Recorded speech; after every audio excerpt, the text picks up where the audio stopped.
सुंदरगढ़ शनिवार दिन 10टा समय सुंदरगढ़ स्थानीय जिला क्रीड़ा संसद स्टाडियम ठारे TPWODL ओ नियति फाउंडेशन पक्षर रक्तदान शिविर अनुष्ठित हो जाइछि।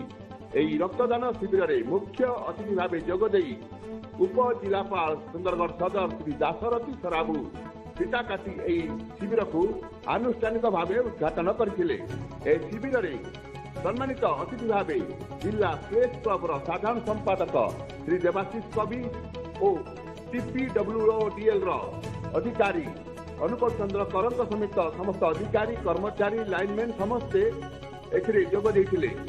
एही कार्यक्रम को सुचारू रूपे चलाइबा रक्तदान शिविर को सरकारी रक्त भंडार सुंदरगढ़ परामर्शदात्री रत्नप्रभा नायक सहयोग करथिले। एथिरे प्राय 50 यूनिट अधिक रक्त संग्रह करिवार लक्ष्य रखाଯାଇଛି बोली आयोजक माने कहिथिले। उपजिलापाल श्री दाशरथी सराबू समस्त रक्तदाता उत्साहित करी कहिथिले जे रक्तदान एक महत् दान। आपण माने एभली पुण्य काम करी थिबारु समस्त को मु धन्यवाद जणाउछि। एहा जगु आपण माने जणे लोकर जीवन बंचाई पारुछंती। आपण को जानत रे हो कि अजानत रे हो आपनकर 1 यूनिट रक्त जनकर जीवन रक्षा करि पारुछि।